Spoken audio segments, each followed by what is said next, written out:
We acknowledge the Muwinina people, the original custodians who have walked upon and cared for this land for thousands of years.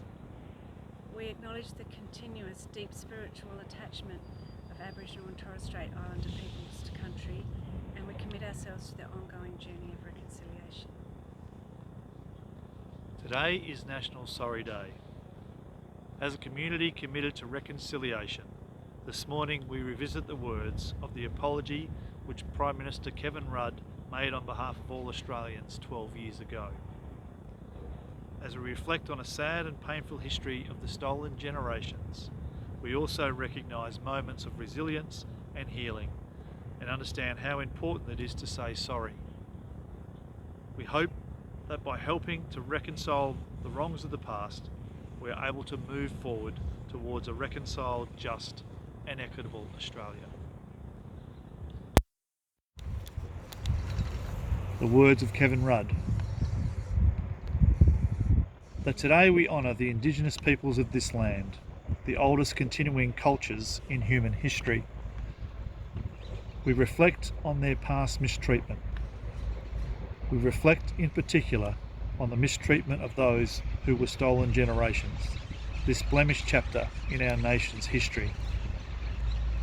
The time has now come for the nation to turn a new page in Australia's history by righting the wrongs of the past and so moving forward with confidence to the future. We apologise for the laws and policies of successive parliaments and governments that have inflicted profound grief, suffering and loss on these, our fellow Australians. We apologise especially for the removal of Aboriginal and Torres Strait Islander children from their families, their communities and their country. For the pain, suffering and hurt of these stolen generations, their descendants and their families left behind, we say sorry. To the mothers and the fathers, the brothers and the sisters, for the breaking up of the families and communities, we say sorry. For the indignity and degradation thus inflicted on a proud people and a proud culture, we say sorry.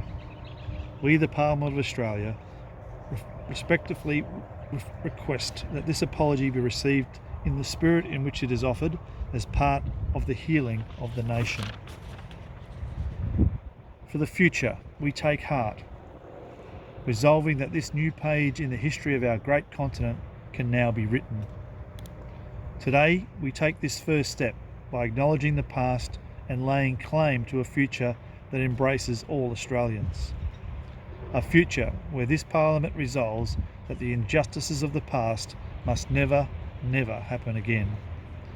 A future where we harness the determination of all Australians, Indigenous and non-Indigenous, to close the gap that lies between us in life expectancy, educational achievement and economic opportunity. A future where we embrace the possibility of new solutions to enduring problems where old approaches have failed.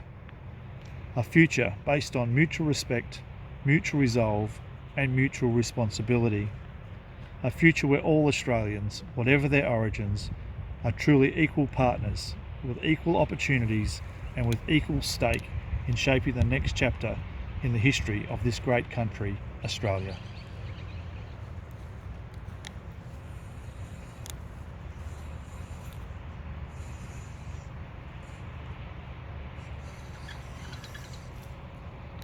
Our faith and traditions call St Virgil's College to build an inclusive community where Aboriginal and non-Indigenous Australians can walk hand in hand to recognise past hurt, celebrate our shared humanity and build a better, more just and reconciled society.